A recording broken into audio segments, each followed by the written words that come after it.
माँ, तुम ऐसी होती हो। विमल बहुत परेशान था। उसे समझ में नहीं आ रहा था कि वो इस परिस्थिति से कैसे निपटे।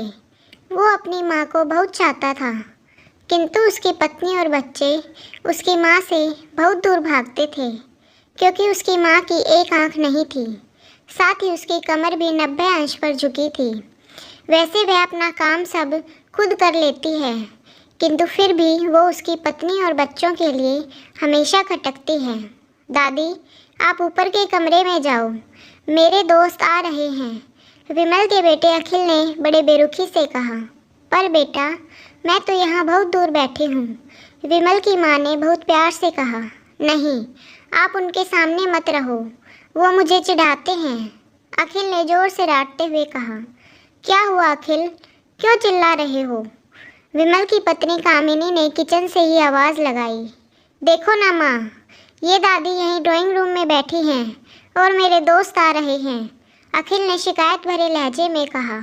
कामिनी बेटा, इतने सालों तक संघर्ष करके बेटे को प्रशासनिक अधिकारी बनाने वाली इस संघर्षशील औरत की तुम लोगों ने यह दशा कर दी। तुम्हें ईश्वर कभी माफ़ नहीं करेगा। डॉक्टर रमेश की आंखों से अश्रु जलधारा बह रही थी। अब भाभी, आप मेरे साथ अमेरिका जाएंगी, यहाँ इन स्वार्थी लोगों के बीच नहीं रहेंगी, डॉक्टर रमेश ने सरस्वती से कहा। विमल को तो काटो तो खून नहीं था। डॉक्टर रमेश, जो उसके चाचा थे, उन्होंने जो राज बताया, उसके बाद तो विमल को यही लग रहा था कि उससे ज़्यादा पापी इंसान इस दुनिया में कोई और है ही नहीं। वह दौड़ता गया और माँ सरस्वती के कदमों से लिपट गया।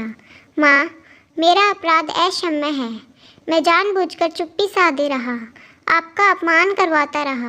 अब सिर्फ आप ही उस घर में मेरे साथ रहेंगी और कोई नहीं। विमल ने आग्नेय दृष्टि से अपनी पत्नी और बच्चों को देखा। कामनी को भी बहुत पश्चाताप हो रहा था, किंतु उसकी हिम्मत नहीं हो रही थी कि वो सरस्वती से आंख कैसे मिलाए। सरस्वती ने कामनी की मनोस्थिति को समझकर उसको पुचकारते हुए अपने पास बुलाया और विमल को डांटते हुए कहा, खबरदार, जो मेरी बहू को मुझसे अलग करने की कोशिश की तो तुझे ही घर से बाहर निकाल दूंगी। कामिनी और बच्चों ने सरस्वती के पैर पड़ते हुए अपने व्यवहार पर माफ़ी मांगी और माँ के हृदय ने सबको माफ़ कर दिया। तो दोस्तों, अगर आपको हमारी कहानी अच्छी लगे तो हमारे चैनल को सब्सक्राइब ज़रूर करें। धन्यवाद।